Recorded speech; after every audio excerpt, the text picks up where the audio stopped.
Les entrepreneurs, bonjour et merci de rester connectés à MC Business TV, la chaîne des entrepreneurs. Un nouveau jour se lève et je suis très heureuse de vous retrouver une fois de plus aujourd'hui pour votre bulletin d'information.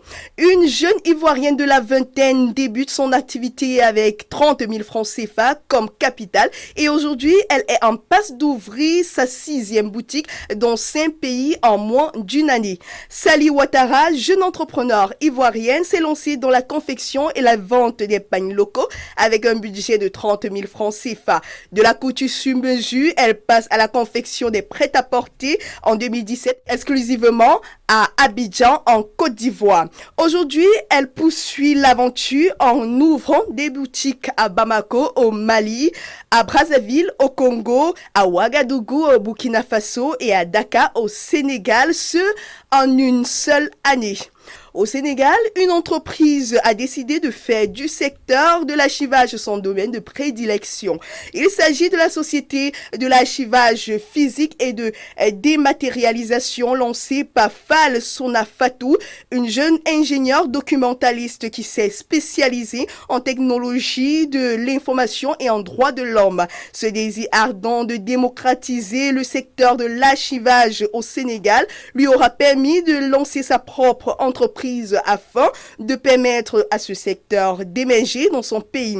Son entreprise facilite la préservation des ressources, le gain de temps et la sécurisation des documents, la baisse du risque d'indisponibilité des données et enfin l'accès rapide et confidentiel des données. Une Congolaise gagne sa vie grâce aux réseaux sociaux. Lady Sonia, puisqu'il s'agit d'elle, est une petite célébrité sur le continent africain.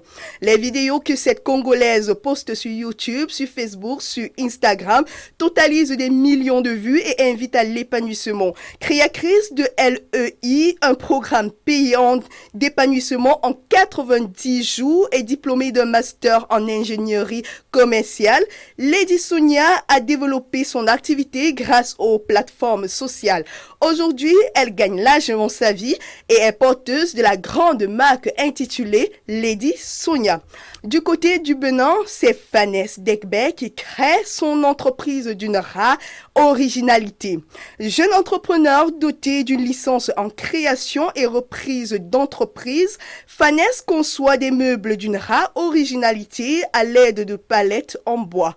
Tout a commencé il y a 3 ans quand le jeune béninois avait besoin de meubles dans sa chambre à moindre coût. Les palettes se présentaient comme la solution idéale pour combler ses attentes. Elles sont peu coûteuses, disponibles et recyclables. Il lance dès lors Woodtech Palette Décor, une entreprise qui confectionne des meubles de toutes sortes pour répondre convenablement aux besoins des clients. Confectionner des meubles avec des rapports qualité-prix des plus expérés devient pour le jeune entrepreneur un objectif prioritaire. Pour les bureaux, les maisons, les bars, les terrasses, peu importe le cadre, Woodtech Palette Décor s'affirme comme une alternative sérieuse qui allie qualité, originalité et authenticité.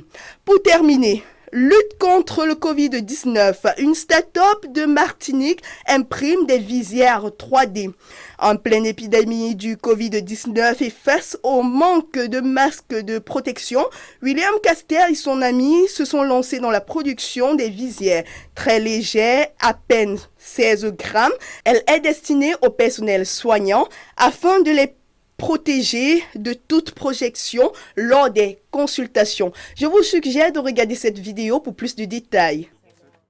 Pour ce qui est du masque, donc vous avez la visière, vous avez la partie imprimée, et ensuite vous avez la feuille donc, transparente que vous allez poser clipser sur la partie imprimée. Une visière comme ça coûte 15 € en coût de production. On ne va pas faire de marge là-dessus et la campagne va servir justement à financer les visières pour le maximum d'établissements hospitaliers publics.